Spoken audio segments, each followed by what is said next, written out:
Você que sonha ser jogador de futebol, quais são os caminhos para essa conquista? Estamos aqui com Júlio Sérgio, da Astor Sports. Fala para nós, Júlio, como que funciona? Qual que é o caminho? É um caminho difícil, né, cara? Muitas coisas precisam acontecer, precisa ter muita disciplina, força de vontade. E é um percurso longo, que as pessoas às vezes querem resultados imediatos. Acho que essa geração gosta de resultados imediatos e não é assim que funciona, né? Desde pequeno, com muita dedicação, muito aprendizado. O futebol envolve muitas coisas e a gente hoje procura estar auxiliando essa garotada e mesmo atletas profissionais a manterem um alto nível, a excelência para estar tendo a maior performance possível. E é legal que você foi ex-jogador de futebol, né? Você teve toda essa trajetória, você atuou no Brasil, atuou na Europa, principalmente na Itália, né? Sim. E eu acho que é interessante você contar toda essa trajetória como foi a sua também, porque com certeza você teve muito aprendizado e teve momentos bons, né? De aquela ajuda profissional, daquele crescimento que te alavancou a tua carreira e também momentos de dificuldades. Sem dúvida. Como que foi a sua trajetória desse período? Na verdade eu comecei aqui em Ribeirão. O futebol era muito diferente naquela época, tinham poucas escolinhas que a gente chama, né? Comercial Botafogo, né? Mas tinha palestra, tinha regatas, Legal. Ipanema, os clubes, né? Não tinham essas escolinhas mais comerciais como tem hoje. Fala a verdade, a escolinha era na rua, né? Também, isso é motivo isso. de debate nos cursos da CBF que eu fiz. Ah, legal. A coordenação motora de antigamente, ela era desenvolvida na rua. Você tinha... Eu lembro que jogava com chinelinho na rua, colocava o campinho de bairro e a ali... gente subia em árvore, fazia coisas que hoje não se faz mais. Enfim, devido ao momento político, econômico, social que a gente vive. Sim. Então isso tudo mudou a formação do jogador de futebol. Então, o jogador de futebol ele hoje vai para uma escolinha, ele não brinca mais como brincava antes. Então, a condição de resolver problemas dentro do campo, ela também está ligada a isso. Essa coordenação motora, esse improviso do atleta, ele diminuiu muito em base à questão da formação do atleta desde a infância. E a minha história foi assim, eu comecei aqui e saí de Ribeirão com 19 anos, rodei um pouco pelo interior aqui, até chegar no Santos em 2002. Legal. Um cara que eu devo muito, que é um ribeirão pretano, que infelizmente nos deixou há um tempinho, é o Pedro Santilli. Foi o Pedro quem me abriu as portas do futebol de alto nível, me convidou para ir fazer uma avaliação no Santos. E aí de lá a coisa deslanchou. Obviamente que eu tive altos e baixos, como você falou, algumas lesões na minha carreira que me fizeram perder alguns anos aí de carreira, até chegar na Roma em 2006. Aí eu fiquei por 8 anos no futebol italiano. Voltei para Ribeirão já para encerrar minha carreira. E, enfim, um percurso bastante difícil, onde você precisa ter muita dedicação, muito foco. A parte mental é fundamental. E hoje, mais do que nunca nesse mercado, o auxílio de um profissional que faz essa assessoria e que pode fazer com que esse caminho seja menos difícil. Ele vai ser difícil, mas na minha época não tinha. Isso que é interessante, quer dizer que na sua época você não tinha alguém que faz todo esse percurso junto com o atleta, que cuida da carreira, que direciona ele para o resultado que ele tanto quer, que é ser um grande jogador de futebol. Se profissionalizou um pouco mais isso, em alguns aspectos, mas em compensação criou um ambiente muito competitivo e em certas vezes inflacionado, onde os atletas têm perdido um pouco a referência da realidade, porque tem muito dinheiro sendo colocado nisso, tanto pelos clubes quanto pelos agentes, e a gente tem muitas histórias de atletas que fizeram categorias de base perfeitas e não conseguiram se tornar profissionais. Então hoje praticamente os atletas têm conquistado antes de entregar. Antigamente você tinha que fazer algumas coisas boas para você ter o reconhecimento. Hoje eu não digo a falta de talento, mas tem maturidade. Seria? Porque eu acho que é uma questão geracional. Porque a gente vê muitos jogadores hoje sendo lançados com 16, que nem a gente vê o próprio Endrick, o próprio...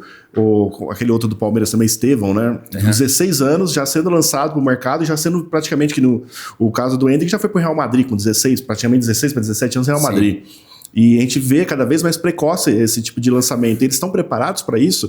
Esses empresários, você diz, ou quem está agenciando isso, está pronto para levar isso de um outro nível? Eles não foram testados ainda de verdade, né? A verdade, a gente tem excelentes profissionais que fazem avaliação do atleta como um todo, porque num clube como o Real Madrid gastou 65 milhões de euros por um atleta como esse. Obviamente que ele tem ainda um tempo de maturação e de adaptação no futebol espanhol para que ele dê o resultado esportivo que o Real Madrid necessita. Mas o Endrick é uma exceção. O que a gente não pode, e às vezes acontece, é todas as pessoas acharem que são o Endrick. Elas não são. É isso mesmo. E aí tem mercado para todo mundo. Você pode ser um jogador que joga na Inter de Bebedouro, você pode ser um jogador que joga no Botafogo no Comercial, você pode ser um jogador que joga no Corinthians, você pode ser um jogador que joga na Roma, e você pode chegar nos tops clubes, que são Manchester City, Real Madrid, Barcelona, enfim, tantos outros que existem.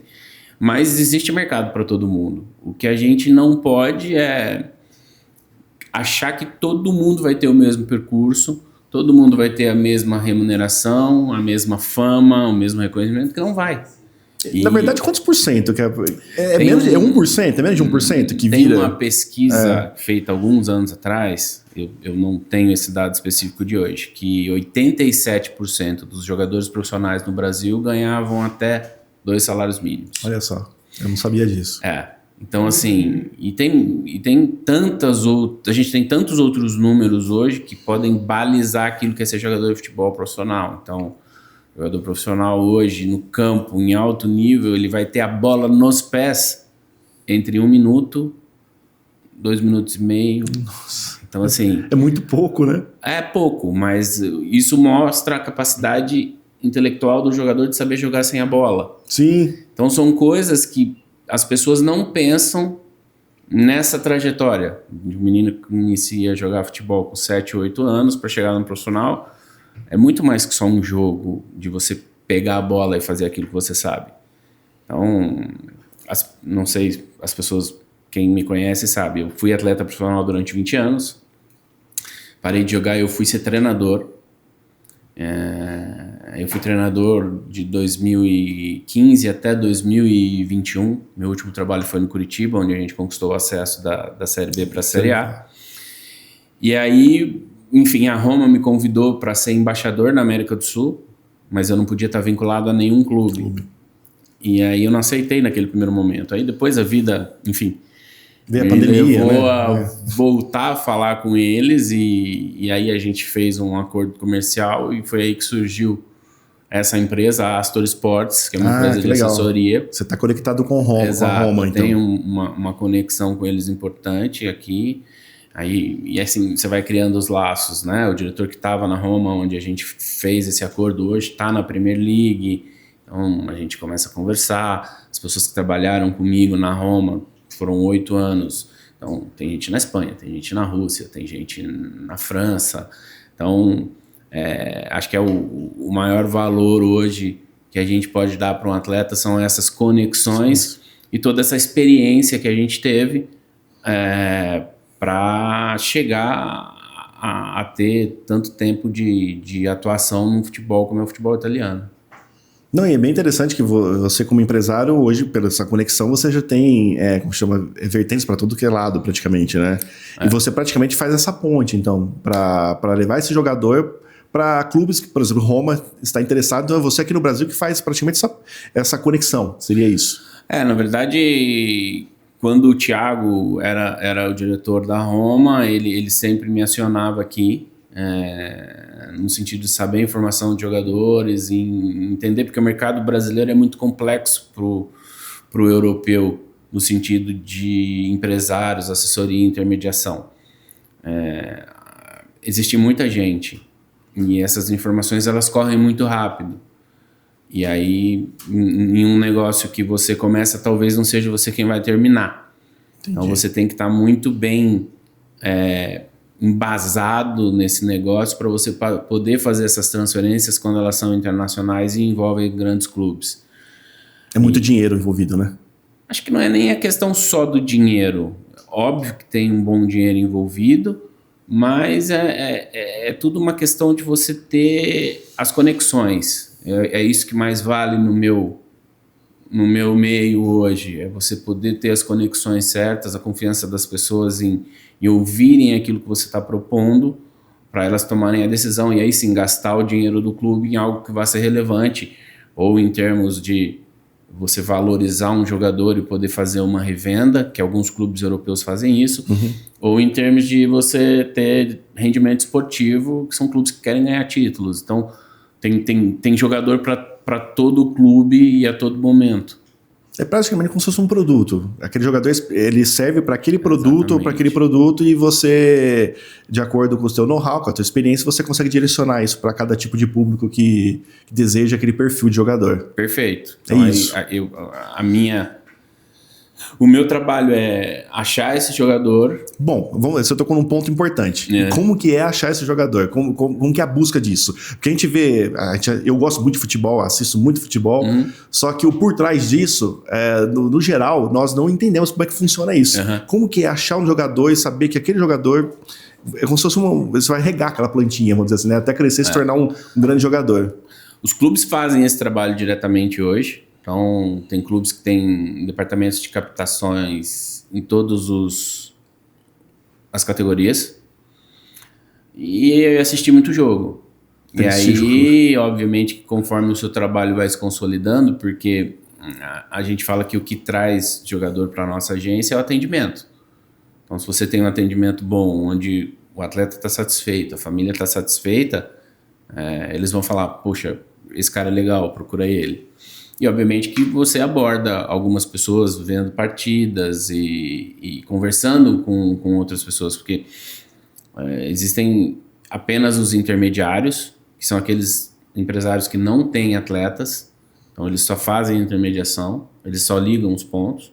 E existem aqueles que têm a carteira de atletas própria, que também fazem intermediação, que é o meu caso. É o teu caso. Então, a gente conhece muita gente aqui na região de Ribeirão Preto, no Brasil inteiro, mesmo na Itália, e aí a gente vai trocando informações, e aí a gente vai dentro daquilo que é a necessidade que os clubes nos passaram, tentando encontrar o melhor produto. E obviamente que a gente faz isso também nacionalmente, com os clubes do Brasil. Eu joguei aqui no Santos, joguei no Juventude, joguei no Comercial, joguei no Botafogo, então a gente tem um bom relacionamento para poder tá dando aos atletas a oportunidade deles mostrarem o potencial que eles têm. É bem legal isso, porque você pega todo o crescimento da carreira desse jogador, né, até levar onde o perfil traz, e acho que definir isso, de certa forma, é um pouco empírico, né, porque depende de vários olhares, Perfeito. De várias análises de pessoas que realmente você precisa confiar para poder traçar. Eu preciso de um lateral esquerdo, então preciso ter alguém que já vai passando essas informações, ou seja, é uma rede de contato gigantesca, né? É isso, e cada um tem um olhar muito específico. Então, alguém prefere um jogador mais técnico, alguém prefere um jogador mais forte, alguém acha que a estatura é fundamental, outros têm outra visão sobre isso. E o mais importante é que não sou eu que construo, não sou eu o responsável por aquele jogador. Se é um jogador de boa perspectiva, não sou eu responsável para fazê-lo ser jogador de futebol. Você não faz o jogador, né? Na verdade, não. Acho você busca aquilo que eles precisam. Na verdade, o jogador é um produto em constante desenvolvimento. E só ele pode ter a condição de melhorar para que ele mude de nível, de patamar. Eu posso auxiliar com algumas coisas. Então, às vezes as pessoas acham que o empresário é fundamental, muitas pessoas vêm até mim e perguntam, mas existe muito empresário que tem força, que faz isso, que faz aquilo? Tem.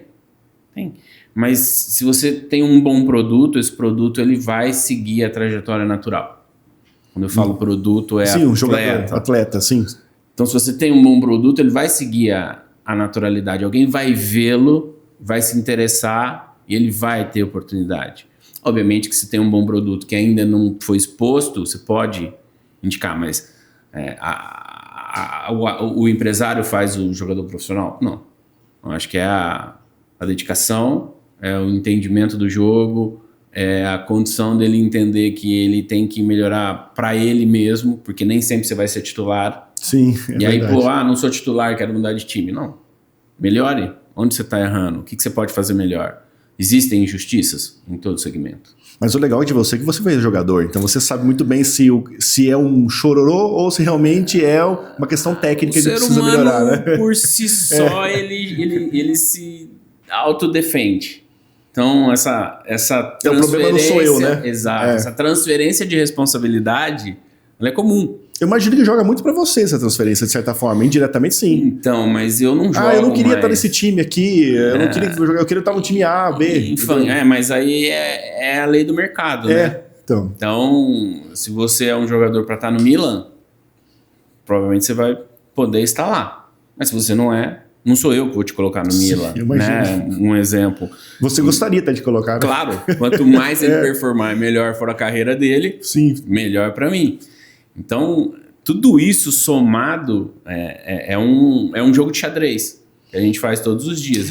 Boa pergunta. De certa forma, você fica procurando... Para você é interessante, de repente, achar uma peça como um Neymar, como o Endrick, para sua carreira é importantíssimo isso. Tomara que isso aconteça. Então, tomara que isso aconteça. E tá ficando cada vez mais raro, porque a gente pega os jogos dos anos 90, não sei se mudou a dinâmica do futebol, né? Uhum. Hoje o futebol ele é mais rápido, ele é mais, de certa forma, tem a força, a parte de força tá muito maior, a questão tática tá cada vez mais relevante e tá tendo menos jogadores dribladores, vamos dizer assim. Aqueles que você disse no começo da nossa entrevista, que ele era formado porque ele já tinha dificuldade de treinar pelo próprio ambiente, né? E hoje tá aquela coisa muito performático, né? Muito quadradinho. Então, eu adoro esse assunto, porque eu adoro o campo mesmo. Você veio da outra geração. Na verdade, como eu fui de jogador, fui treinador e hoje estou nessa função, e esse é o motivo. As pessoas hoje, e acho que isso o futebol brasileiro vive essa realidade, elas têm essa resistência à organização tática. E não só a organização tática, a organização de uma forma geral. Então, não é que os jogadores não possam fazer algo, mas a mentalidade do futebol europeu é que em todo lugar do campo existe o certo a ser feito. O improviso, ele vai te levar a ter soluções para situações difíceis de acordo com a tua capacidade. Então, não adianta você querer dar uma caneta, como a gente fala, dentro da tua área defensiva. É um risco desnecessário. Sim, a gente sabe que alguns times fazem isso. Exato. Então, assim, essa é a mentalidade que o jogador tem que ter. Fazer o certo. No lugar certo. No lugar certo. E a hora que você precisar improvisar, você ter o recurso necessário. Então, Cruyff tem uma frase que é perfeita. O difícil é fazer o simples. E muitas das vezes a gente quer inventar algumas coisas que não são necessárias naquele momento. Porque o futebol é um jogo coletivo. Você precisa de ações coordenadas. Então, qualquer movimento que um lateral esquerdo fizer, ele vai ter interferência no posicionamento de todos os outros jogadores. E é isso que, às vezes, o Brasil... Como nós tínhamos muito talento, você pegar a seleção de 2002, por exemplo, sim, eram todos jogadores magníficos. Depois nós tivemos uma safra onde, até ainda hoje, né, o Neymar é um astro, um jogador muito fora da curva. Solitário. Que talvez não tenham os jogadores que se conectem a ele nessa igualdade de ser um jogador espetacular. É igual falar da seleção de 70, não era só Pelé. Sim. Você tinha Jairzinho, Exato. Você tinha Rivelino, tinha os caras diferentes. Então, como nós ganhávamos porque nós tínhamos os melhores jogadores, o que a Europa fez? A Europa começou a se organizar taticamente, porque eles não tinham a qualidade que nós tínhamos.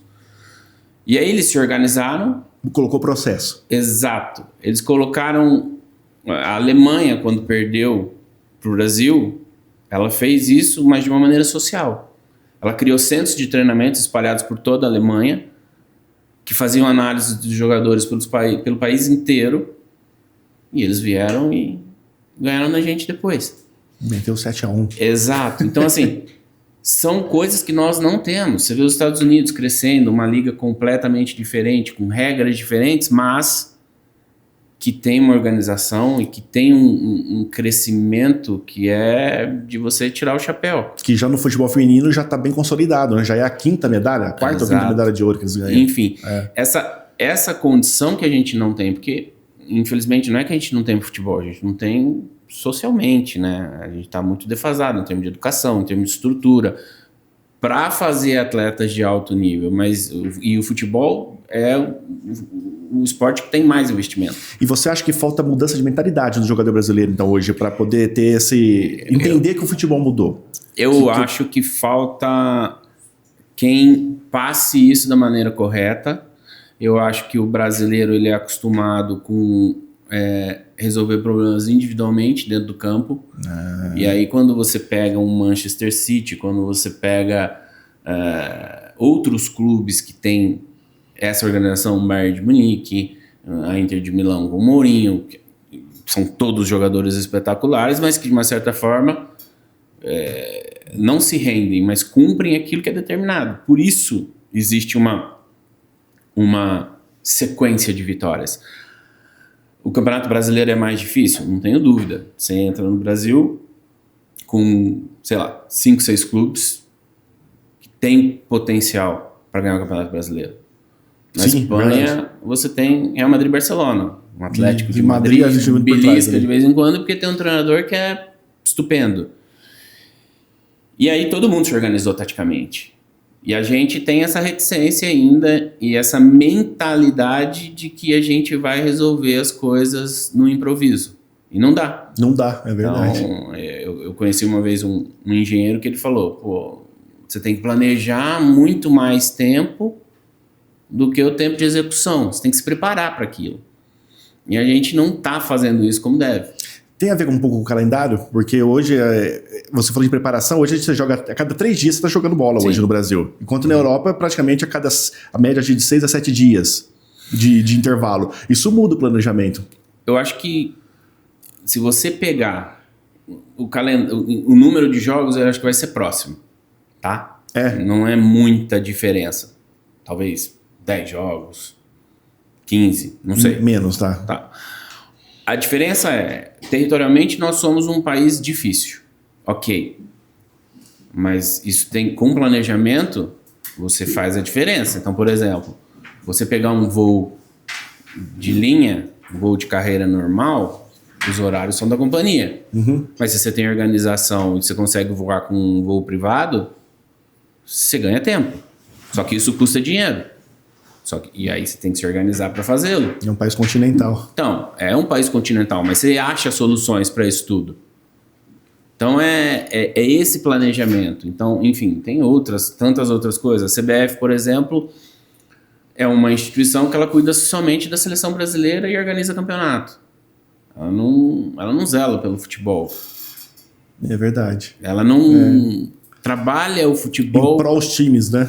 Não digo nem em prol dos times, mas ela não trabalha isso que a gente está falando. A essência do jogador, o começo, a formação. A filosofia. Isso não passa pela CBF. Isso é responsabilidade dos clubes. Enfim, tem 1 milhão de coisas que a gente poderia falar aqui. O calendário é uma delas? Tá. E eu tenho uma opinião não é único. Muito particular sobre isso. Enfim, campeonatos. Nós somos o único país do mundo que tem campeonatos estaduais. Né? Que já teve que ele tem um glamour do passado que hoje já não se comporta mais, se for ver, né? Porque já nacionalizou o futebol, né? Não sei se comporta ou não, mas você tem que achar espaço para uma solução diferente. Se você não achar espaço para uma solução diferente, a gente não vai evoluir. A gente não consegue ter uma liga. Então, você tem 2 ligas, mais a CBF, cada estado tem uma federação. Então, assim, é muita gente num processo que está obsoleto. Tá. E essa mudança ela precisa vir o mais rápido possível. Só que tem muitos interesses envolvidos, né? Por todos. Então, é uma cadeia enorme que envolve muita coisa e que se a gente não mudar, a gente vai ter problema. Na verdade, nós já estamos tendo problema. Sim. a longo prazo a gente vai ter esse problema. Hoje tem uma enxurrada de jogadores estrangeiros no futebol brasileiro. Isso não era inimaginável há 10, 15 anos atrás. E provavelmente hoje tem clubes que têm mais estrangeiros entre os 11 iniciais do que brasileiros. E isso é um problema, porque você diminui a possibilidade de você lançar um jovem. Esse jovem vai perder cada vez mais espaço, a não ser que seja um Endrick, fenômeno da vida. E aí uma coisa vai engatando na outra que vai justificar em você ter um futebol menos atraente, menos técnico e menos competitivo. Vamos voltar, só para a gente finalizar nosso podcast, falar um pouco da Astor Sports. Quantos jogadores você agencia? Qual que é a sua amplitude de trabalho? É Brasil, Itália? Como é que funciona? A Astor nasceu, como eu disse, dessa ideia com a Roma, dessa cooperação com a Roma.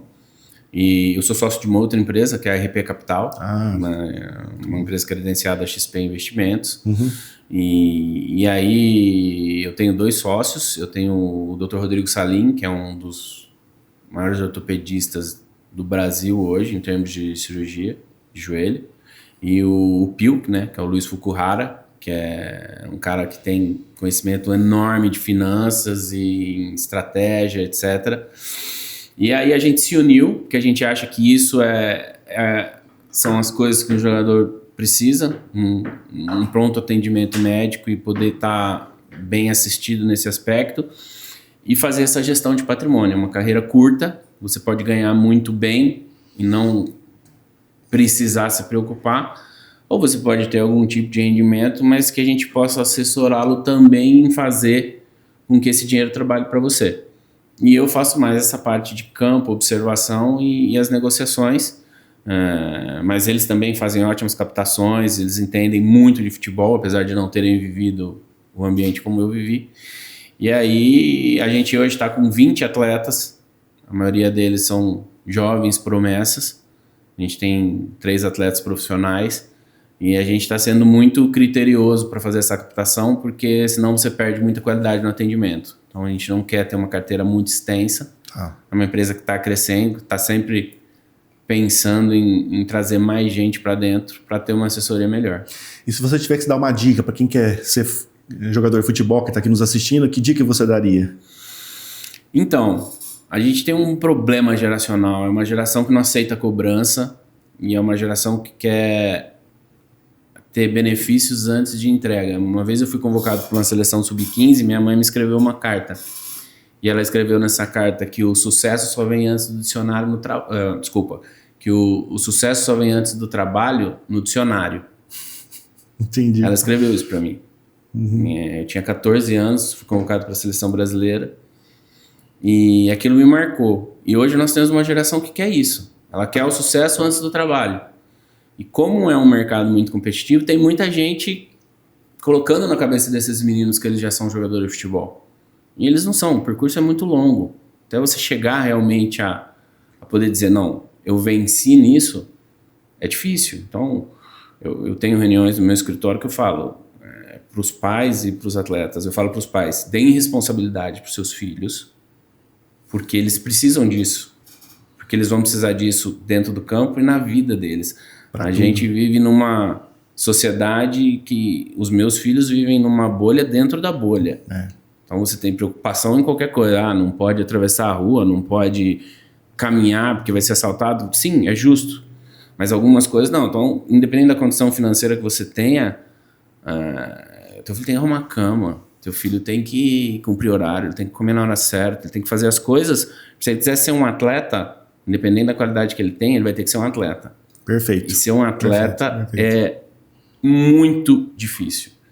Então tem caras que você tem que tirar o chapéu. Cristiano Ronaldo, uma vez eu fui em Madrid com 2 amigos, o Wagner Mancini e o Dorival Júnior. Eles contavam as histórias do Cristiano Ronaldo. O CT do Real Madrid é do lado do aeroporto. Eles chegavam 2 horas da manhã de viagem, de um jogo, os jogadores pegavam o carro e iam para casa. O Cristiano ia fazer recuperação. Nossa. Então o cara não é o que ele é à toa. E você tem o Messi, que é talento puro, que é um alienígena. Então são 2 caras que para mim estão no mesmo nível, cada um com a sua característica e com o mesmo sucesso. Então, é mais difícil você ser o Messi, mas você pode se transformar no Cristiano Ronaldo. Então, eu acho que é isso. As pessoas têm que entenderem que sem trabalho duro, sem dedicação, abdicar de um monte de coisa, você não vai chegar, talvez, no maior potencial que você possa ter. E é uma vida muito sofrida, não é uma vida fácil. Só que te traz coisas incríveis. Eu imagino. Incríveis. Muito bom. Então, Muito você bom. poder, como eu hoje, eu tenho amigos em todos os lugares do mundo.